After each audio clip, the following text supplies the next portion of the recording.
உங்களில் பலர் இந்த மீனை பற்றி ஆர்வமாக இருப்பீர்கள். நானும் அப்படித்தான் சொல்ல வேண்டும்.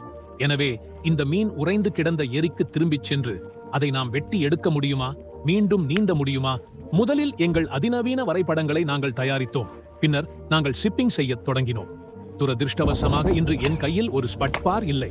ஆனால் என் காரின் பின்புறத்தில் இந்த கை கோடரி இருந்தது. நல்ல வேளையாக என் பையன் சிப்பியை விட ஈரப்பதமாக இருப்பதை பார்த்த பிறகு அருகிலுள்ள ஒருவர் எங்களுக்கு ஒரு ஸ்பட்பாரை வழங்கினார்.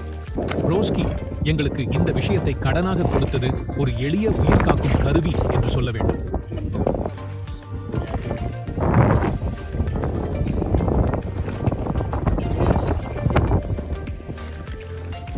இறுதியாக இந்த மீனை பற்றிய எங்கள் முதல் நல்ல பார்வையை பெற்றோம். நாங்கள் அவனை பனிக்கட்டியிலிருந்து வெளியே எடுத்த பிறகு இந்த மீன் சிறந்த நிலையில் இல்லை என்பதை விரைவாக உணர்ந்தோம். இது எதிர்பார்த்ததுதான், ஆனால் இன்னும் சிறந்ததாக இல்லை. இருப்பினும் நாங்கள் அவற்றை உடனடியாக லைவ் பாயில் வைத்தோம்.